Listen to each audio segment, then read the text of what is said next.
नमस्कार, मैं हूं अरुण तोमर। आप देख रहे हैं स्वराज एक्सप्रेस। छत्तीसगढ़ में चुनाव की तारीखों के ऐलान के साथ चुनावी बिगुल बज चुका है। भारतीय जनता पार्टी ने दूसरी सूची जारी कर अपना पत्ता खोल दिया है। महज 5 सीटों को छोड़कर बाकी सीटों पर अपने प्रत्याशियों का ऐलान कर दिया है। वहीं कांग्रेस का पत्ता खुलना बाकी है। बीजेपी जहां अपने प्रत्याशियों को अनुभव और युवा जोश का संगम बताते हुए पूर्ण बहुमत की सरकार बनाने का दावा कर रही है, तो वहीं कांग्रेस इसे पिछले चुनाव में जनता द्वारा नकारे हुए चेहरे करार दे रही है। देखिए रिपोर्ट। भाजपा ने पहली सूची में 21 प्रत्याशियों का ऐलान किया था। दूसरी सूची 64 प्रत्याशियों का ऐलान भाजपा ने किया है। कुल मिलाकर 85 भाजपा प्रत्याशियों की घोषणा कर दी गई है। उम्मीदवारों का ऐलान कर कांग्रेस से बढ़त बनाई है। आदिवासी समाज से 30 प्रत्याशी मैदान में होंगे। 10 प्रत्याशी अनुसूचित जाति से हैं। 31 प्रत्याशी पिछड़ा वर्ग से हैं। 14 महिलाओं को भाजपा ने प्रत्याशी बनाया है। 43 नए चेहरों को मौका मिला है। 50 साल से कम आयु के 34 युवा प्रत्याशी हैं। सूची में बड़े पैमाने पर युवा और नए प्रत्याशी हैं। अनुभवी और दिग्गज नेताओं को भी पार्टी ने मैदान में उतारा है। भाजपा ने अब तक 11 विधायकों और 4 सांसदों को टिकट दिया है। प्रदेश अध्यक्ष और सांसद अरुण साव को लोरमी से, केंद्रीय मंत्री रेणुका सिंह को भरतपुर सोहनस से, सांसद गोमती साय को पत्थलगांव से चुनाव में उतारा है। पहली सूची में सांसद विजय बघेल को पाटन से मौका दिया है। बघेल भूपेश बघेल के खिलाफ मैदान में उतरे हैं। मौजूदा विधायकों में पूर्व CM doctor Raman Singh, Narayan Chandel, Brijmohan Agrawal, Nankiram Kanwar, Punnulal Mohle, Dharamlal Kaushik, doctor Krishnamurthy Bandi, Saurabh Singh, Shivratan Sharma, Ajay चंद्रकर और श्रीमती रंजना साहू को टिकट दिया गया है। प्रदेश भाजपा अध्यक्ष अरुण साहू का कहना है कि भाजपा एक कार्यकर्ता सभी 24,000 बूथों में कांग्रेस को उखाड़ फेंकने के संकल्प के साथ चुनाव में जुट चुके हैं। इसलिए खुशहाल, विकसित, समृद्ध छत्तीसगढ़, जहां छत्तीसगढ़ के लोगों की आकांक्षाओं के अनुरूप छत्तीसगढ़ आगे बढ़े, अटल जी के सपनों के अनुरूप छत्तीसगढ़ का निर्माण हो, इसके लिए भाजपा पूरी ताकत से चुनावी मैदान में उतरेगी। छत्तीसगढ़ में निश्चित रूप से भारतीय जनता पार्टी की सरकार बनेगी। 34 युवा चेहरों को प्रत्याशी बनाया है, 14 महिलाओं को प्रत्याशी बनाया है, तो और दिग्गज और अनुभवी नेताओं को भी पार्टी ने प्रत्याशी बनाया है। तो निश्चित रूप से इन्हें कार्यकर्ताओं का सहयोग मिलेगा, जनता का आशीर्वाद मिलेगा और पूर्ण बहुमत से 3 दिसंबर को जब मतगणना होगी, भारतीय जनता पार्टी की सरकार बनेगी, छत्तीसगढ़ खुशहाली और तरक्की की ओर आगे बढ़ेगा। वहीं भाजपा की सूची को लेकर सीएम भूपेश बघेल का कहना है कि इनको जनता ने पहले ही नकार दिया है। यह सारे चेहरे पिछले समय जनता ने नकार दिए थे, जिस पर भाजपा में अभी भी विश्वास व्यक्त किया है। इनके पास अब कोई चेहरा नहीं है। यह तो हारे हुए हैं, फिर भी उन सारे लोगों को टिकट दिया है। चल तो रमन सिंह की ही रही है। जो सूची लीक हुई थी वह कहां से हुई थी सब जानते हैं। भले ही अरुण साव को अपने बगल में बैठा लें, लेकिन चल तो रमन सिंह की ही रही है। इसको जनता ने पहले नकार दिया था, चाहे वो अमर अग्रवाल जी हों, चाहे राजेश मूणत जी हों, चाहे वो प्रेम प्रकाश पांडे जी हों। ये सारे चेहरे पिछले समय जनता ने नकार दिया था। चल तो उसी की रही है। जो सूची जारी हुई है कहाँ से हुई है, जो लीक हुआ था कहाँ से हुआ था, सब जानते हैं। तो चल तो उसी की रहा है। भले अरुण साहू को अपने साथ बिठा ले बगल में, लेकिन चल तो रहा है रमन सिंह। बहरहाल बीजेपी ने अपने तीनों महामंत्रियों के साथ प्रदेश अध्यक्ष सहित 4 सांसदों को मैदान में उतारा है। कांग्रेस इसे बीजेपी के पास चेहरों का अकाल बता रही है, वहीं बीजेपी से जीतने वाले बाजीगर बता रही है। अब देखना होगा बीजेपी का इन चेहरों पर दांव चुनाव कितना कारगर साबित होता है। स्वराज एक्सप्रेस के लिए रायपुर से दिलीप साहू की रिपोर्ट। इस पर ज्यादा चर्चा के लिए मौजूद हैं कांग्रेस नेता सत्यप्रकाश सिंह, हमारे साथ बीजेपी नेता के.एस. चौहान है, वरिष्ठ पत्रकार बाबूलाल शर्मा है। आप तीनों ही मेहमानों का स्वराज एक्सप्रेस में स्वागत है। सत्यप्रकाश जी, बीजेपी ने 90 में से 85 सीटों पर अपने प्रत्याशी घोषित कर दिए हैं। कांग्रेस किसका इंतजार कर रही है?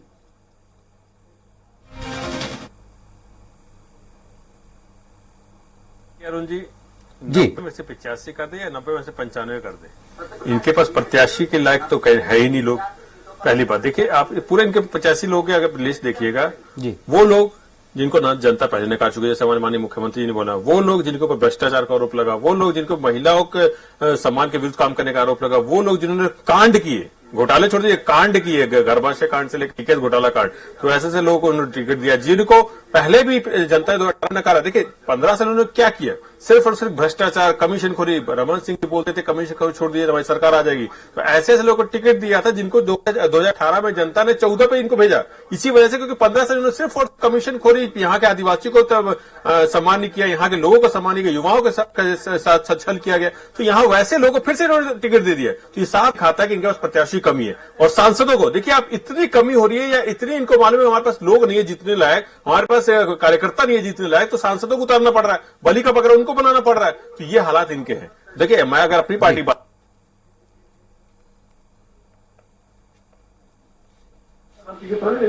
वो बीजेपी क्या कर रही है, दूसरा कोई भी विपक्षी दल क्या कर रहा है, उसके तहत हम टिकट थोड़ी नहीं जारी कर सकते। हम अपने पार्टी तो मालूम ही होगा, बैठकों का तो चल रहा है, आज भी बैठकें हो रही है, तो धीरे धीरे बैठकों का तो चल रहा है, बहुत आखिरी हम चरण में है, 1-2-4-5 दिन में हो सकता है टिकट फाइनल भी हो जाए। मगर मेन मुद्दा वही है। मैं एक चीज और बोलना चाहूंगा कि बीजेपी चाहे कितने टिकट कैंडिडेट खड़ी कर दे, कितना भी कुछ कर ले, मगर इनके पास अभी भी मुद्दा वही है कि चेहरा कौन, इनके पास अभी भी वही है। देखिए पहले ये बोल रहे थे मोदी जी के नाम पे लड़ेंगे, अब ये बोलते सामूहिक नेतृत्व पे जाएंगे, क्योंकि कर्नाटक में क्या हुआ वो भी मालूम है। तो अब ये ना रमन सिंह जी के चेहरे पे जा रहे हैं,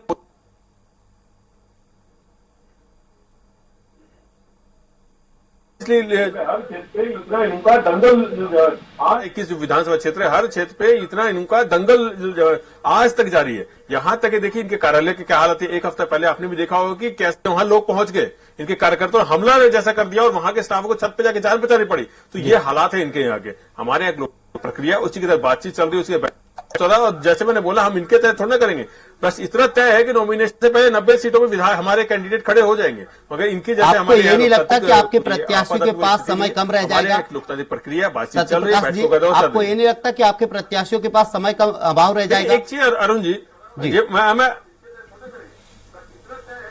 देखिए अरुण जी, आप कभी भी देख लीजिए, इतिहास उठाकर देख लीजिए, कभी भी ऐसे कभी बीजेपी की खुद है चुनाव आचार संहिता लगने से पहले जो 21 सीटें अनाउंस की है, ये पहली बार उन्होंने किया है। हर समय अपने भारत में जो कोई भी राजनीतिक दल हो, आचार संहिता लगने के बाद ही आपने जो कैंडिडेट होते हैं वो फाइनल करती है और जारी करती है। तो इसमें समय का अभाव का, देखिए एक चीज आपने बोला समय का, मैं बोलूंगा समय आप एक दिन बाद भी चुनाव से पहले भी अगर हम कैंडिडेट करेंगे तो भी आपको दिक्कत नहीं होगी, क्योंकि हमने काम किया है, सरकार ने काम किया, मुख्यमंत्री जी ने काम किया, योजना अंतिम व्यक्ति तक गई है। चिंता करने की उसकी जरूरत होती है जिसने काम नहीं किया होता। देखिए 15 साल का ये कथाकथित विकास की बात नहीं करते, ये 9 साल की मोदी की बात करते हैं। क्यों? क्योंकि माना 15 साल उन्होंने क्या किया। तो हम अगर अपनी बात करते हैं, हम सब हमने 5 साल में क्या किया उसकी बात करते, विकास की बात करते, भूपेश बघेल जी की योजनाओं की बात करते, मुख्यमंत्री जी के काम की बात करते, और ये क्यों नहीं बात करते? तो इसलिए मैं बोलता हूं भले एक दिन पहले भी हो जाए, हमको कोई दिक्कत नहीं है, क्योंकि हमने काम किया है। चिंता उस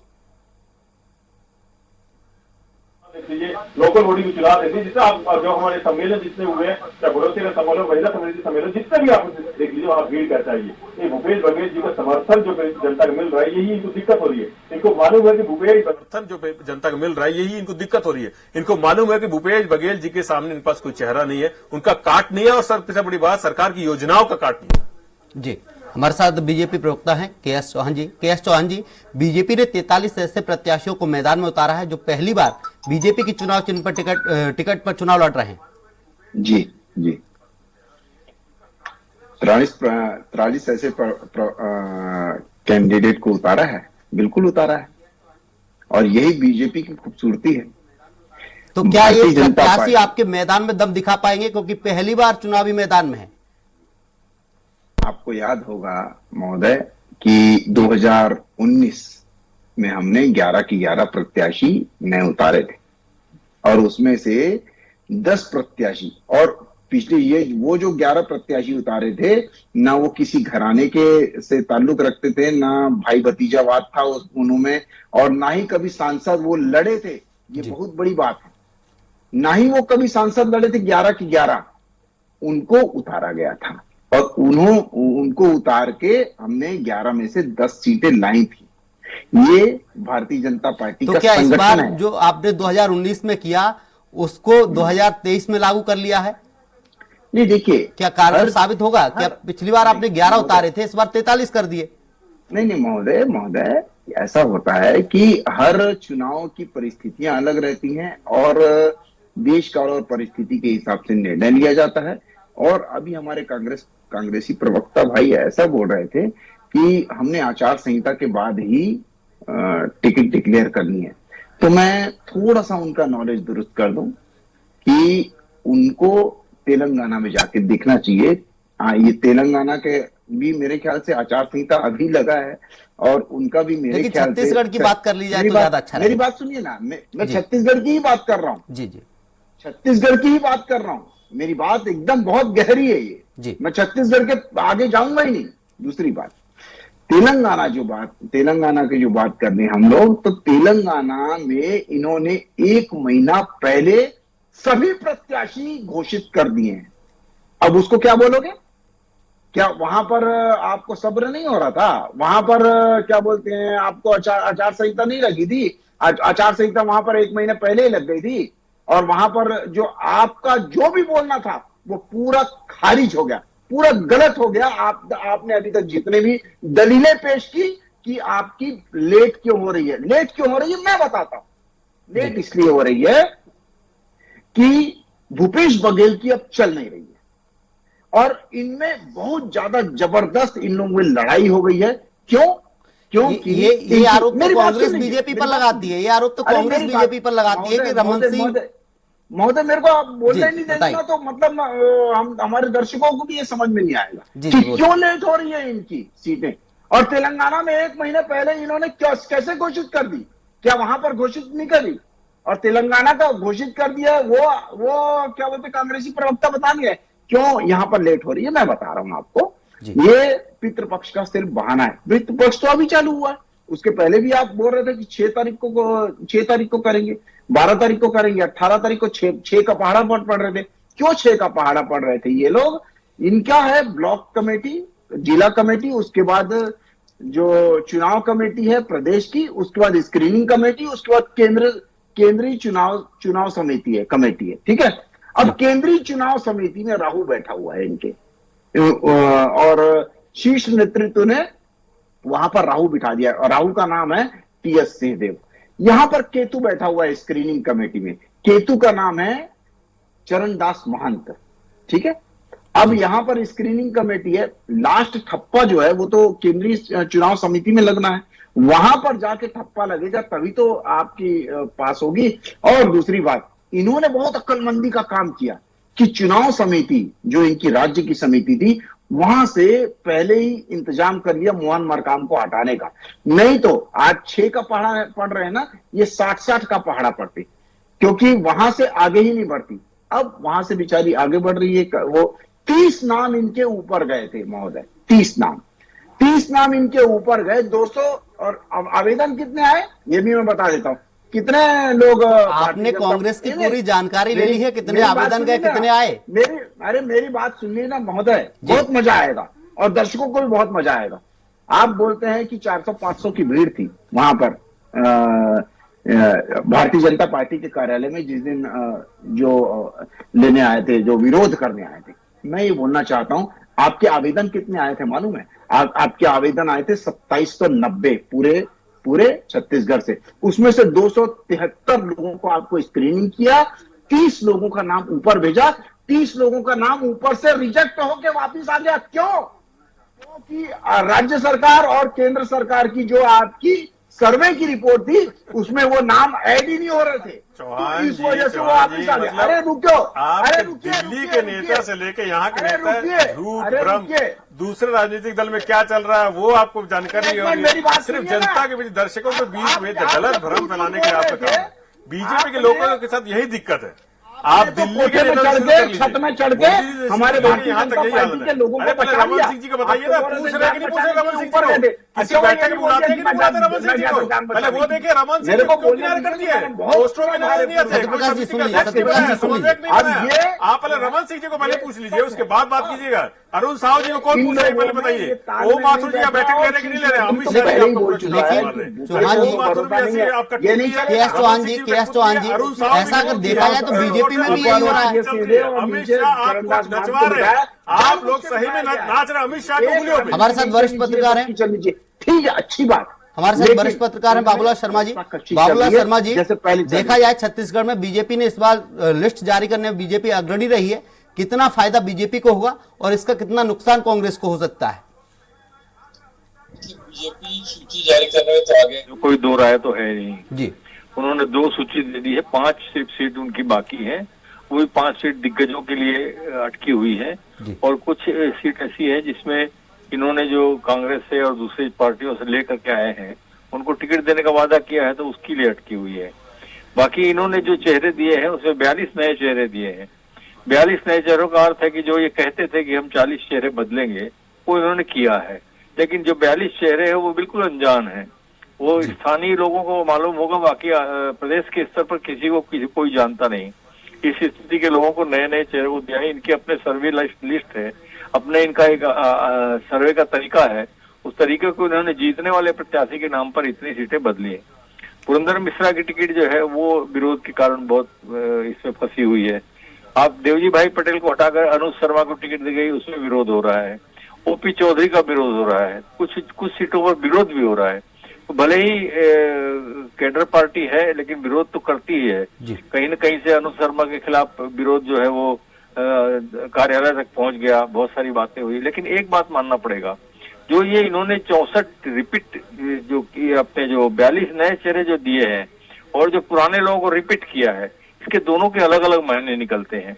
जो 42 नए चेहरे दिए उसमें कितने कारगर होंगे, कितने ये होंगे। एक ऐसा चेहरा भी है, राम कुमार टोप्पो ऐसा कुछ नाम है, उनको जो है सीआरपीएफ से रिजाइन करवा के जो है उसको टिकट दिया गया। क्या सोच कर दिया गया ये कुछ कहा नहीं जा सकता, न किसी के समझ में आ रहा है। तो ये इन्होंने जो 42 नए चेहरे दिए हैं तो कांग्रेस के सामने एक चुनौती खड़ी कर दी है कि आप 42 नए चेहरे हमने दिए, आप बताइए कितने नए चेहरे दे रहे हैं, युवाओं को कितनी टिकट दे रहे हैं। ये एक चुनौती जरूर खड़ी की है। तो जो सूची तैयार हो गई थी कांग्रेस की, उस पर फिर से मीमांसा करनी पड़ रही है, फिर से बैठ के करनी पड़ रही है और फिर से सोचा जा रहा है कि किस व्यक्ति के सामने कौन मजबूत होगा। अच्छा मौका मिला है कांग्रेस को कि किसके सामने किस मजबूत प्रत्याशी को खड़ा किया जाए और कैसे एडजस्ट किया जाए और सारी चीजों को बैलेंस भी कैसे किया जाए। इसका जो है, इसकी कवायद जो है वो कर रहे हैं। और जहां तक सवाल है टिकटों के आवंटन का, सांसदों को टिकट दी गई है, मंत्री को टिकट दी गई है भारतीय जनता पार्टी में, ये एक महत्वपूर्ण बात है। और जितने लोगों को टिकट दी गई उसमें जो सीएम के दावेदार जो है वो बहुत ज्यादा हो रहे हैं। अरुण साव को देख लीजिए, रवंत सिंह को देख लीजिए, ब्रिजमोहन अग्रवाल को देख लीजिए, विष्णुदेव साव को देख लीजिए, गोमती साव को देखिए, रेणुका सिंह को देखिए, ओपी चौधरी को देखिए, ये सारे सीएम के दावेदार होंगे। आगे क्या होगा इसको आप समझ सकते हैं। और कांग्रेस में भी वही हाल है, भूपेश बघेल है, चरणदास महंत है, ताम्रध्वज साहू है, टीएस सिंहदेव, मोहन मरकाम, दीपक वैद्य, सब लड़ रहे हैं। तो ये भी सीएम के कैंडिडेट जाहिर होंगे। तो आगे क्या होगा वो आप सोच सकते हैं। लेकिन वर्तमान में जो है सृजन सुरदानी जैसे लोगों की टिकट कटी है और रजनीश सिंह जैसे लोगों की टिकट कटी है, तो ये एक बहुत महत्वपूर्ण प्रसंग है। डमरूधर पुजारी की टिकट कटी है, तो वो एक महत्वपूर्ण प्रसंग है। लेकिन नौ प्रयोग करने वाली ये पार्टी, भारतीय जनता पार्टी, कहीं भी किसी भी प्रकार का प्रयोग कर सकती है, ये मानना पड़ेगा। लेकिन दूसरे लाइन में खड़े हुए जो लोग हैं, जो लोग सोचते थे कि हमको टिकट मिल जाएगी, जैसे केदार गुप्ता, संजय श्रीवास्तव, गौरी शंकर तिवारी जैसे लोग, इस कैडर के जो लोग थे, उनको अफसोस इस बात का होता जरूर होगा कि हमको जंप करके जो तीसरी लाइन और चौथी लाइन के लोगों को टिकट दे दी गई है। उनमें एक अफसोस जरूर होगा, असंतोष जरूर आया होगा। मैं नहीं कह सकता कि वो विरोध करे न करे, कैडर पार्टी है, लेकिन उनके मन में कशिश जरूर होगी कि हमको टिकट क्यों नहीं दी गई, क्या कारण ऐसा हो गया है। देवजी भाई पटेल जैसे एक दिग्गज विधायक थे जो भले ही पिछली बार हार गए थे, उनको भी टिकट काट दी गई है। अनुज शर्मा नए फिल्मी हीरो को टिकट दी गई है। तो ये सारी चीजें मिल करके जो है कुल मिला के अगर कहेंगे तो काफी कवायद के बाद में भारतीय जनता पार्टी ने ये लिस्ट दी है। हालांकि जो लीक हुई थी लिस्ट, वही की वही लिस्ट 64 की 64 सीट जो है वही की वही शब्द से इन्होंने जारी की है। मतलब साफ है कि वो लिस्ट सही थी। अरुण साव और अन्य लोग जो कह रहे थे कि अभी कोई भी सूची नहीं बनी है, वो झूठ कह रहे थे और यही सूची जो है जारी हो गई। जी, हमारे साथ कांग्रेस नेता हैं सत्यप्रकाश जी। सत्यप्रकाश जी, देखा जाए तो बीजेपी कह रही है कि प्रदेश के 24,000 बूथों पर कांग्रेस को उखाड़ फेंकने का काम करेंगे। हमारा एक एक कार्यकर्ता बूथ स्तर पर रहेगा और कांग्रेस को जड़ से मिटा दे।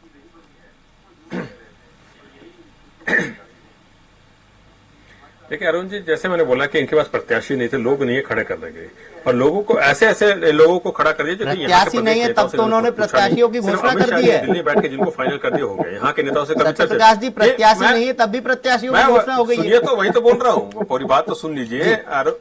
अरुण साहू जी, वही तो बोल रहा हूँ, सुन तो लीजिए पहले। सबसे बड़ी बात, जो सांसदों को टिकट दिए, ऐसे निष्क्रिय सांसद जो अपने कार्यकाल में कभी दिल्ली में जनता की आवाज नहीं उठाई। यहां तक कि कितने सांसद है, यहाँ के आपके के.एस. चौहान जो भाजपा प्रवक्ता बैठे, उनको नहीं मालूम है कि 9 सांसद है उनके, अभी 10 बोल रहे थे। तो ये हालत तो ये है कि उनको खुद को नहीं मालूम होता कि हमारे सांसद कितने, और ऐसे से लोगों को टिकट दे रहे हैं। पहले भाई चौहान जी, पहले आप जानकारी लेके आइए कितने सांसद है, पहली बात। दूसरी बात है कि ये तेलंगाना का उदाहरण दे रहे हैं। अरे राजस्थान में आपकी टिकट, आपकी लिस्ट अभी आई है, पहली लिस्ट अभी आई है आपकी राजस्थान में, ये भी देख लीजिए। अगर आप अपनी बात यहाँ क्या कर रहे हैं ना, तो राजस्थान भी देख लीजिए। अरे आपकी हालत ये है कि भूपेश बघेल जी के सामने कौन होगा, इसकी चिंता में आप लोगों को परेशानी हो रही है कि भूपेश बघेल जी का काट कहां से लेके आया, भूपेश बघेल जी योजनाओं का काट कहां से ले गए। देखिए, हमने काम किया, हर वर्ग के लिए काम। इनके समय में महिला अपराध कितने पे था, 5 पे, आज कहा है 15 पे। इनके समय बेरोजगारी दर कितनी थी, 22%, आज कहा है 1% से भी कम है। और इनके समय बस्तर क्या हालात है, वहां पे फर्जी केस करके अंदर डाले जा रहे थे आदिवासी। आज हम 65 वनों पर खरीदी कर रहे हैं। आज वहां पे अंदरूनी इलाकों में 35 साल बाद सरकारी अस्पताल में ऑपरेशन हो रहे हैं। तो वहां पर इनके अमित शाह खुद आते हैं और बोलते हैं 65% नक्सली हमला घटना कम हो गई है। तो ये छत्तीसगढ़ में करके दिखाए, भूपेश बघेल जी ने करके दिखाया। एक चीज और मैं बोलूंगा, इनको सबसे बड़ी समस्या यही हो रही है कि एक किसान पुत्र कैसे मुख्यमंत्री बन गया। क्योंकि देखिए, अभी तक जो रमन सिंह जी थे, बृजमोहन अग्रवाल थे, तो ये धन कुबेर जो व्यक्ति थे, वो पूरा मंत्रिमंडल, मुख्यमंत्री वो आप संभाल रहे थे। उनको यही चिंता 5 साल में खाई गई कि एक किसान पुत्र कैसे बन गया, एक किसान पुत्र कैसे सरकार चला गया, एक किसान पुत्र कैसे छत्तीसगढ़ को एक प्रगति की दौड़ में ले आया। तो इनको सबसे बड़ी चिंता वही है। और अभी मैं बोल रहा हूं, भूपेश बघेल जी के सामने कोई नहीं है। भूपेश है तो भरोसा है, जनता बोल रही है, युवा बोल रहा है, महिला बोल रही है, क्योंकि उनको मालूम है कि भूपेश बघेल अगर प्रदेश में रहेगा तो हमारे हालात सुधरेंगे और बेहतर होंगे। अरे मैं चैलेंज दे रहा हूं, किसान को यहां जितना समर्थन मूल्य मिल रहा है उतना पूरे छत्तीसगढ़ से ऐसे किसी प्रदेश में मिल रहा है तो बता दे। बनारस में 1100 रुपए क्विंटल में धान बिका है और यहां कितना बिक रहा है, 2640 में। ये दिखता है किसानों के लिए सम्मान। महिलाओं में अपराध जैसे मोहरा कम हुआ, ये होता है महिलाओं के लिए सम्मान। युवाओं में जैसे बेरोजगारी दर कम हो रही है, रोजगार दिया जा रहा है, ये होता है युवाओं के लिए सम्मान। तो जैसे मैंने बोला, हर वर्ग के लिए काम कर रहे हैं भूपेश बघेल। रमन सिंह जैसे नहीं है कि आपके ओएसडी दुष्कर्म करते रहे, आपको नाक के नीचे काम करते रहे, दुष्कर्म का काम करते रहे, आपको भावा नहीं लगी, सरकार बदलती एफआईआर होता है। आपके झलियामारी कांड हो गया, मीना कल को कांड हो गया, ऐसे कांड करते थे। ये हमले, फर्जी केस करके, फर्जी गोली मार के उसका बताते नक्सली है ये। तो कांग्रेस को इस बार उसकी जांच करनी चाहिए थी। सत्ता में कांग्रेस रही थी प्रदेश में, तो कांग्रेस जांच करती, जेल में डालती। परंपरा की बात कर लीजिए। आप कह रहे हैं इनके कार्यकाल में आदिवासियों के एनकाउंटर कर दिए जाते थे, तो आपको जांच करनी चाहिए थी, आपके पास मौका था। मैं वही बता रहा हूं जी। तो जांच, वही तो बोला ना कि जांच की हमने, रिटायर्ड जस्टिस से जांच करवा के उनके फर्जी केस हटवा के तो बाहर निकलवाए ना, वही तो मैं बता रहा हूं। और तमाम जो स्काई वॉक के ऊपर जांच चल रही है, शराब कांड का उसका जांच चल रही है, उससे रामसुंदर सिंह एक व्यक्ति गिरफ्तार भी हुआ, उसके बाद जो नक्सली हमला हुआ था हमारे वरिष्ठ नेताओं के ऊपर, उसके ऊपर जांच के लिए जब एसआईटी गठित होती है, ये हाईकोर्ट जाकर स्टे लेके आए थे। तो तमाम ऐसी चीजें, 36 करोड़ का नान घोटाला, उसके लिए जांच होती है, तो ये उसके लिए स्टे लेके आते। तो हमारे मुख्यमंत्री जी ने ईडी के डायरेक्टर को पत्र लिखा, हमारे मुख्यमंत्री जी ने पीएम को पत्र लिखा कि भाई ईडी की जांच करा लीजिए, अगर हमारे एसआईटी के वक्त भरोसा नहीं है तो उसके ऊपर नहीं होगा। मगर ईडी ऐसे आएगी, परेशान करने आएगी, एक सरकार जो विकास कर रही है उसको तंग करने के लिए, हमारे मुख्यमंत्री जी का नाम को खराब करने के लिए भले ही आएगी। मगर जो लॉजिक होगा कि आप यहां पे जांच करवाइए, मुख्यमंत्री, एक प्रदेश के मुख्यमंत्री पत्र लिखा, उसका जवाब नहीं आएगा। तो वही मैं बोल रहा हूं, इनके पास मुद्दा नहीं है। देखिए, आप मैं चैलेंज के साथ बोल रहा हूं, 8 महीने पहले भाजपा सड़कों पे कब दिखी थी? बाबूलाल शर्मा जी बैठे हैं, बहुत वरिष्ठ पत्रकार है, वो खुद बता देंगे 8 महीने पहले अगर कोई राजनीतिक गतिविधि करते हुए सड़कों पे बीजेपी दिखी होगी तो मैं चैलेंज के साथ के.एस. चौहान जी से पूछना चाहता हूं, ये सिर्फ चुनावी स्टंट करने के लिए अब उतरे? चुनाव अब नजदीक आया, अब चुनाव तो नजदीक है, अब तो चुनाव लगी आ ही गया। तो इसीलिए मैं बोल रहा हूं, इनको सिर्फ और सिर्फ चुनाव जब आता है तो जनता याद आती, उससे पहले एसी रूम में सोए रहते। कोरोना जब था 2 साल, ये कोरोना का समय घर से बाहर नहीं निकले थे, रमन सिंह जी अपने घर में थे, बृजमोहन जी कभी बाहर नहीं दिखे, हमारे विधायक, हमारे कार्यकर्ता रोड पे थे, यूथ कांग्रेस के लड़के रोड पे थे। इन्होंने काम कभी नहीं किया, जब काम हुआ तो इनको दिक्कत हो रही है। छत्तीसगढ़ जब नाम कर रहा है तो इनको दिक्कत हो रही है, भूपेश बघेल जी जब नाम कर रहे हैं इनको दिक्कत हो रही है। और वही मैं बोल रहा हूं, जनता का समर्थन फिर से मिलेगा, 14 से 4 पे जाने के लिए तैयार हो जाएगी। जी, के.एस. चौहान जी, कांग्रेस कह रही है कि छत्तीसगढ़ में विकास हो रहा है, छत्तीसगढ़ में काम हो रहा है, बीजेपी को परेशानी हो रही है क्योंकि उन्होंने कभी काम ही नहीं किया। छत्तीसगढ़ में ऐसा विकास हो रहा है जी कि जो वहां पर जो सुझाव, हमने एक सुझाव मांगा था, हजारों लाखों जनता ने सुझाव दिए अपने, और उसमें सिर्फ और सिर्फ परिवर्तन का माहौल दिखा। इसीलिए परिवर्तन यात्रा निकाली गई और परिवर्तन यात्रा में बहुत ज्यादा हमें प्रतिसाद मिला जनता का। क्यों? क्योंकि परिवर्तन क्यों चाहती है जनता? अगर इन्होंने काम किया तो बात कुछ और रहती। आज टी.एस. सिंहदेव जी खुद बोलते हैं कि सरगुजा कि हम लोग 14 की 14 सीटें जो जीते थे पहले, आज वो नहीं है माहौल, वो हम लोग नहीं जीत सकते। ये वो बोल रहे हैं। ये वो खुद बोल रहे हैं ना सरगुजा कि नहीं हम लोग नहीं कर। टीएस सिंहदेव जी खुद बोले हैं कि 12 हमने अभी तक वादों को हाथ नहीं लगाया और 12 में काम चल रहा है। टीएस सिंहदेव जी ने खुद बोला है, जो वो ये बोल रहे हैं कि चेहरे को वही चेहरे को उतार दिए, तो इनके पास प्रॉब्लम ये है कि ये 37 विधायक जो इनके नेगेटिव आए थे वो कैसे इनकी टिकटें काटेंगे और कैसे आगे बढ़ाएंगे, और पुराने जो इन लोग हारे हुए हैं उनकी टिकट भी काटने के ना ये लोग पोजीशन में नहीं है। दूसरी बात महोदय मैं ये बोलना चाह रहा हूं कि समय का अभाव है। जी बताइए। टीएस सिंहदेव जी, मैं ये बोल रहा हूं, इन्होंने बोला कि मुद्दे नहीं है, तो मुद्दे क्या नहीं है? आप शराब घोटाला ले लीजिए, आप अपराध ले लीजिए, आप वादा खिलाफी ले लीजिए, आप अनियमित कर्मचारी ले लीजिए, आप आउटसोर्सिंग ले लीजिए, आप धर्मांतरण ले लीजिए, आप 200 फूड पार्क ले लीजिए, आप जो 1500 वृद्धा पेंशन है वो ले लीजिए, आप विधवा पेंशन ले लीजिए, आप टिकट देते हो, धर्मांतरित व्यक्ति को आपने टिकट दे रखा है, लिस्ट उठा के देखिए, ये तरीका नहीं है, ये तरीका नहीं है आपका बीच में बोलने का। आपका सिलेक्टिव पॉलिटिक्स चलता है धर्मांतरण को लेके, सिर्फ उनसे राजनीति करने की धर्मांतरण मेरे पास समय का अभाव है, मेरे पास समय का अभाव है, आपके पास सिर्फ धर्मांतरण, ये समय का अभाव है, रोकना चाहूंगा, अब दोनों मेहमानों को रोकना चाहूंगा। जाति को बीच लड़ाने का कब आएगा, जो चुनाव आएगा। सत्यप्रकाश जी आपको भी रोकना चाहूंगा हमारे साथ चर्चा के लिए। सत्यप्रकाश जी आपका भी बहुत बहुत शुक्रिया। के एस चौहान जी आपका भी बहुत बहुत शुक्रिया, वरिष्ठ पत्रकार हमारे साथ हैं। बाबूलाल जी आपका भी बहुत बहुत शुक्रिया। फिलहाल के लिए हमारी इस डिबेट में इतना ही। आप देखते रहिए स्वराज एक्सप्रेस। नमस्कार।